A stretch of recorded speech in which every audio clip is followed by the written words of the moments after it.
Yeah, hey guys, The Western welcome to another Conference. episode of Playoff Ready. Today we're looking at the Clippers. Yeah, I know I haven't been posting for a while, but we're getting back into it. We have a bunch of videos to get through. Well, this week actually, there's so much going on in the NBA with the Lakers getting back on form. The Clippers now. LeBron, Stephen A's beef. There's so much going on, Bronny. Um, Jimmy Butler. We got to look at the trade there. Quite a few things doing well as well. Joker's doing well. But yeah, let's start by looking at the Clippers. They were kind of one of my favorite teams. They were a sleeper. I thought they could win in the bubble. I think they blew their chances there and just never recovered. Kawhi is kind of one of my favorite players, but he hasn't gotten it together ever since he left Toronto.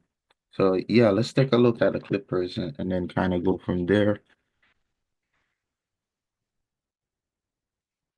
Is so tight right now, and after a big win against the Knicks, the Clippers have a guaranteed playoff spot and they're sixth in the Western Conference. But my job is to break down this team for you and show you if they're actually playoff ready or if they're gonna fall short. It's time to get real, and to start it off, we need to look at Kawhi Leonard. Over the past 7 games, he has been turning it up a notch, and you could see 20 plus points, 5 plus rebounds every game. But one thing that has stood out to me is the assists. Against the Knicks, he had 7 big assists to get this team going. If you really think about it, nobody talks about Kawhi's playmaking enough. Because without this playmaking, I don't think they stand a chance in the playoffs. The biggest factor has always been Kawhi, but I mean, it comes back, can he stay healthy? I mean, that's like been the theme for the last 6, 7 years. Oh, and then Paul George hasn't really had that season with the 76ers, and B's not doing so well. So I think they did the right move getting rid of PG.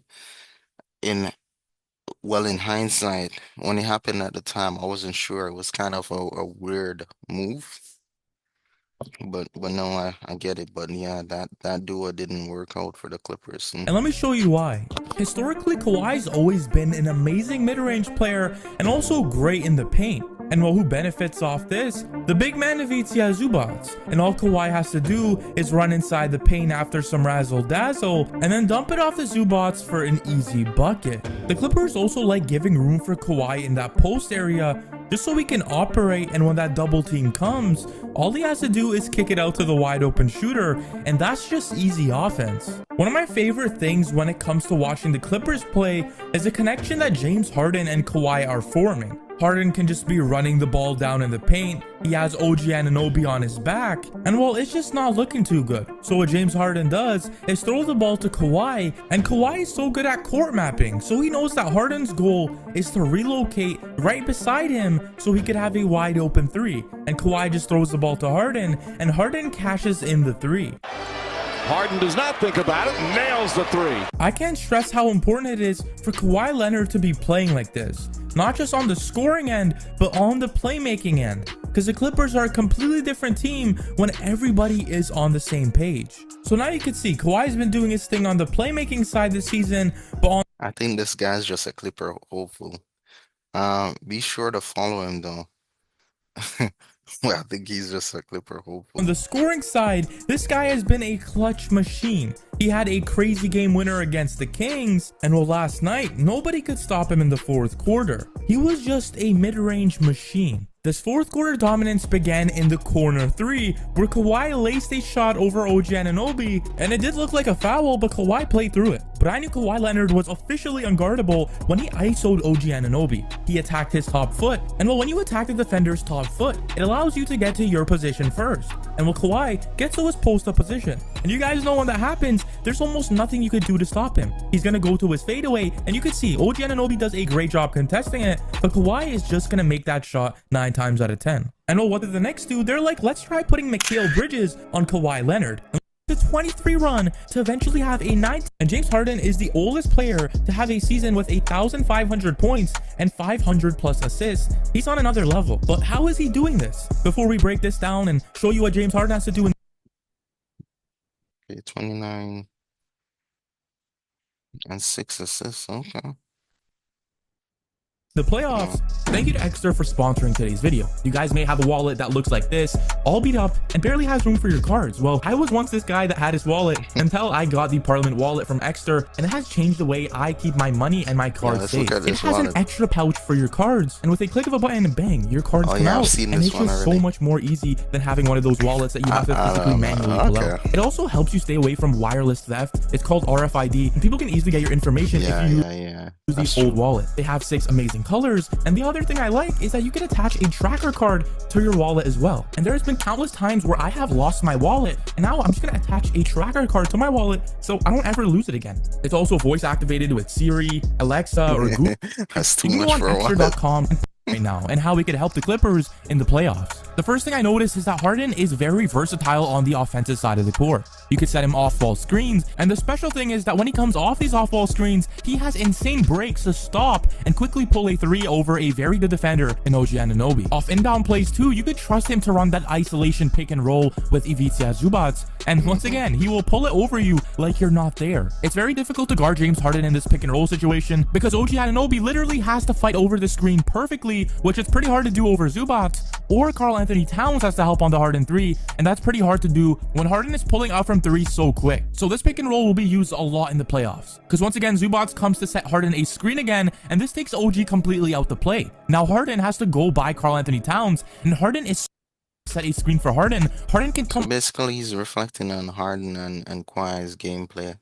What do you guys think, though? Do you think the Clippers are back, or is this just off them the doing screen, their split thing? 2 defenders. Let's see where they are in the West right now. NBA standings.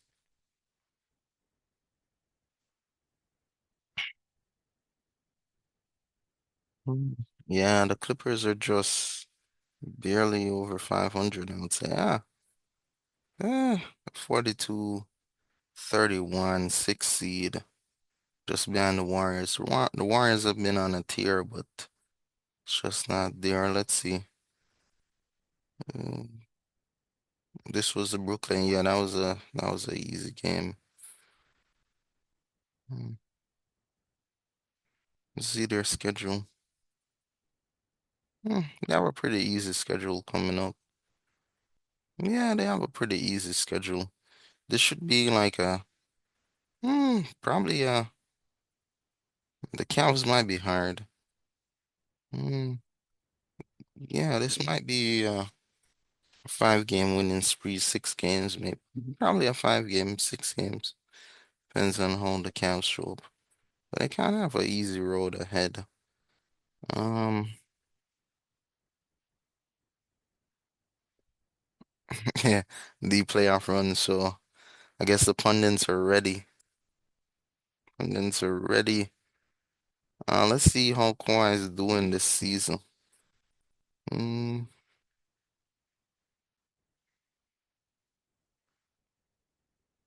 let's kind of see how Kawhi is doing this season. Like I said before, he's one of my favorite players, but we just gotta see. Yeah, I haven't used it. Oh, the NBA site has changed a lot. I haven't used this site in a long time. Yeah, let's do team leaders. So James Harden is leading points. Norman Paul, yeah, Norman Paul is doing well. He should have been an all-star. Kawhi's doing well too. Some more points, Zubac's rebounds. Oh, Kawhi's looking like the second best option, but I guess in the playoffs he's number one. Harden's doing well, assists. Ben Simmons, okay. Field goal percentage. Free throws, nice. 3-point shooting, yeah, that's pretty good. Norman Paul's doing pretty amazing, man. He's having a good season. Okay. Yeah, so that's the Clippers for you.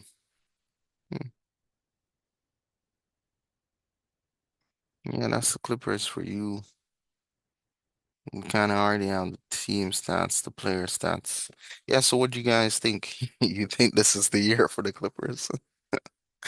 All right, thanks. Get back to me.